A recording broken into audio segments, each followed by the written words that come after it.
पहलगाम में हुए आतंकी हमले के बाद पाकिस्तान की मुश्किल लगातार बढ़ती जा रही है। भारत ने सबसे पहले सिंधु जल संधि को सस्पेंड किया, फिर अटारी बॉर्डर बंद किया और अब पाकिस्तान के लिए भारतीय एयर स्पेस बंद कर दिया गया है। जवाब में पाकिस्तान ने भी भारतीय विमानों के लिए अपना एयर स्पेस बंद किया था। लेकिन अब भारत का पलटवार कई ज्यादा तगड़ा और असरदार साबित हो सकता है। बुधवार को एयरपोर्ट्स अथॉरिटी ऑफ इंडिया यानी कि AAI ने एक नोटिस टू एयरमैन जारी किया, जिसमें साफ कहा गया है कि 23 मई 2025 तक कोई भी पाकिस्तानी विमान, एयरलाइन या ऑपरेटर भारतीय एयर स्पेस में एंट्री नहीं कर पाएगा। ये बैन कमर्शियल और मिलिट्री दोनों तरह के फ्लाइट्स पर लागू होगा। अब सवाल उठता है कि इसका पाकिस्तान पर क्या असर होगा। असल में पाकिस्तान की सरकारी airline PIA, Pakistan international airlines, जो कि पहले से ही घाटे में चल रही है, जिसके पास सिर्फ 32 विमान हैं, अब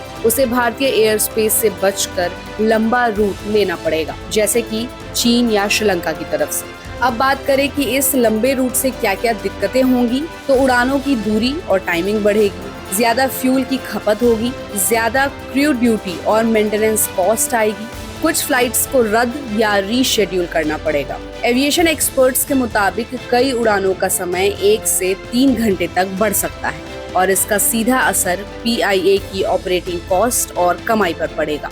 अगर उदाहरण के लिए समझें तो इस्लामाबाद से कुआलालंपुर की फ्लाइट जो पहले 5 घंटे 30 मिनट में पहुंचती थी, अब उसे वही सफर 8 घंटे 30 मिनट में करना पड़ेगा। जब फ्लाइट टाइम बढ़ेगा तो फ्यूल भी ज्यादा जलेगा और इसका असर टिकट के दामों पर पड़ेगा, यानी कि महंगे टिकट और कम पैसेंजर। अगर पैसेंजर कम हुए तो एयरलाइंस का रेवेन्यू डाउन हो जाएगा। रिपोर्ट्स की माने तो पहलगाम हमले के बाद से ही पाकिस्तानी विमानों ने भारत के एयर स्पेस से दूरी बनाना शुरू कर दी।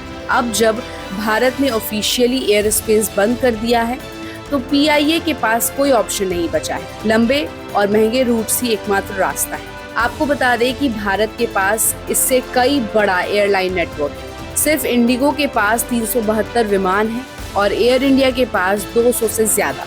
वहीं PIA 32 विमान से ही जूझ रही है। तो साफ है कि भारत का जो ये कदम है वो पाकिस्तान के लिए एक बड़ा आर्थिक झटका बनकर आया है। अब देखना ये है कि भारत के इस फैसले से पाकिस्तान इसके बाद क्या रुख अपनाता है। जैसा कि 2 दिन पहले PM मोदी ने भारत के तीनों फोर्सेस के हेड के साथ बैठक की थी और बैठक में उन्होंने तीनों फोर्सेस को इस बात की परमिशन दे दी है कि वो अपने हिसाब से बॉर्डर पर कार्रवाई कर सकते हैं, जिसके बाद पहलगाम हमले को लेकर पाकिस्तान पर इसका डर मंडराता हुआ दिख रहा है। हालांकि ये देखना दिलचस्प होगा कि पहलगाम हमले के बदले भारत पाकिस्तान पर और कौन-कौन से कड़े फैसले लेता है। तो इस खबर पर आपकी क्या राय है, हमें अपनी राय कमेंट बॉक्स में दे और ऐसी अपडेट्स के लिए देखते रहिए गुड रिटर्न्स। हमारे चैनल को लाइक और सब्सक्राइब करना बिल्कुल भी मत भूलिएगा।